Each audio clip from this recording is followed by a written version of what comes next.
오늘 3회 방송의 주제는 공평할래, 공정할래입니다.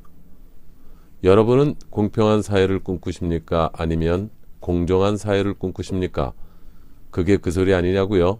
네, 아닙니다. 예를 들어 보겠습니다. 100m 달리기를 하는 선수들이 같은 출발선에 서 있는 것이 공정이라면 100m 달리기를 하고 나서 모두에게 1등이란 등수를 준다면 그것이 공평이 되는 것입니다. 즉, 공정은 기회가 균등한 것이고 공평은 결과가 균등한 것입니다. 여기까지 말을 하면 사람들은 당연히 공정한 사회가 옳다고 합니다. 그런데 왜 지금 많은 사회에서 많은 사람들이 공평한 사회를 외치고 있을까요? 우린 이 문제에 대해 한 번쯤 고민을 해봐야 할 것입니다. 그 첫 번째는 인간의 질투와 욕심이 그렇게 만든다고 봅니다.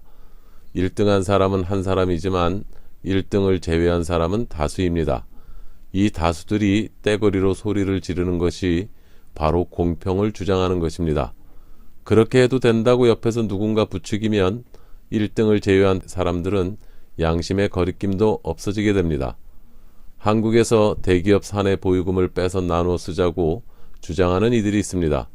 이것과 저 1등 하지 않은 달리기 선수들과 무엇이 다른가요?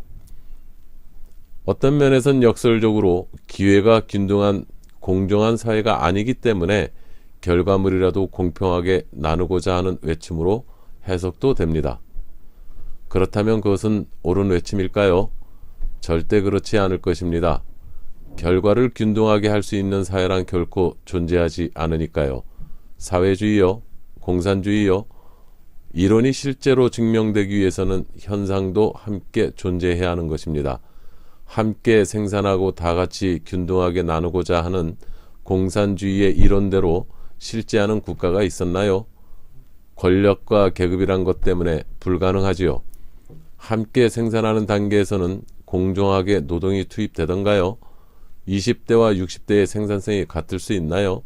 여자와 남자는요? 건장한 사랑과 병자의 경우는요? 결론적으로 공평한 사회를 바라면 발전의 동력이 사라지게 됩니다. 열심히 할 이유와 동기가 사라지게 되니까요. 제가 덴마크에 자주 출장을 간 적이 있었습니다. 당시 바이오 회사의 구매 담당자 집에 초대를 받아 저녁을 먹다가 나눈 말 중에 아직도 기억나는 말이 있습니다.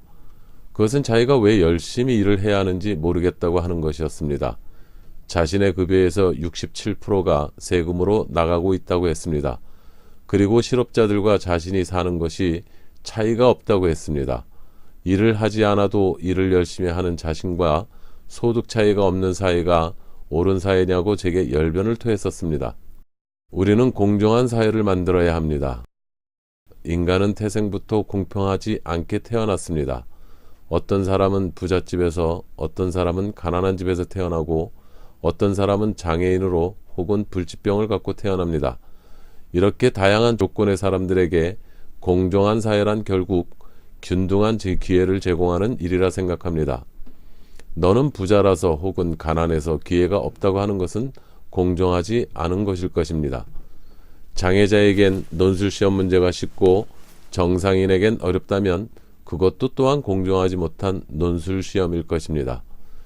한 나라에 공을 세우신 분들에게 나라가 보상을 해주는 것 공정한 일입니다. 남들보다 나라에 공을 세웠으니 당연히 보상을 받는 것은 옳다고 해야 됩니다. 그래서 공적서를 기반으로 까다롭게 관리를 하지요.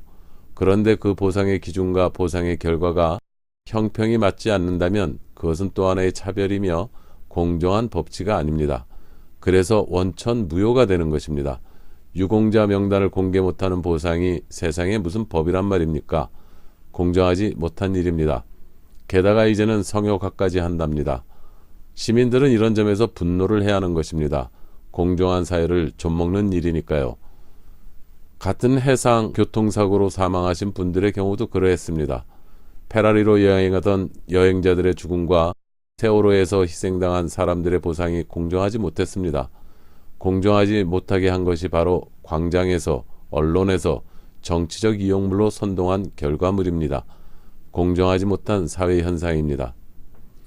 이런저런 공정하지 못한 현상을 바라보는 사람들은 또 다른 공정하지 않은 생각을 꾸미려 하게 되는 것입니다. 그래서 공정은 어렵지만 반드시 지켜야 하는 사회 질서의 도구입니다.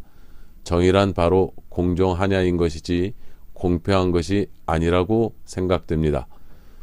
남들이 이뤄놓은 결과물을 내놓으라고 외치는 공평이 아니라 출발선이 균등한 공정을 외치는 사회가 되어야 좋은 사회가 된다고 봅니다. 우리는 공정하지 못한 모든 현상들을 지적하고 고발해야 합니다. 오늘은 여기까지입니다. 시청해 주셔서 감사합니다. 많은 댓글과 관심을 부탁드립니다.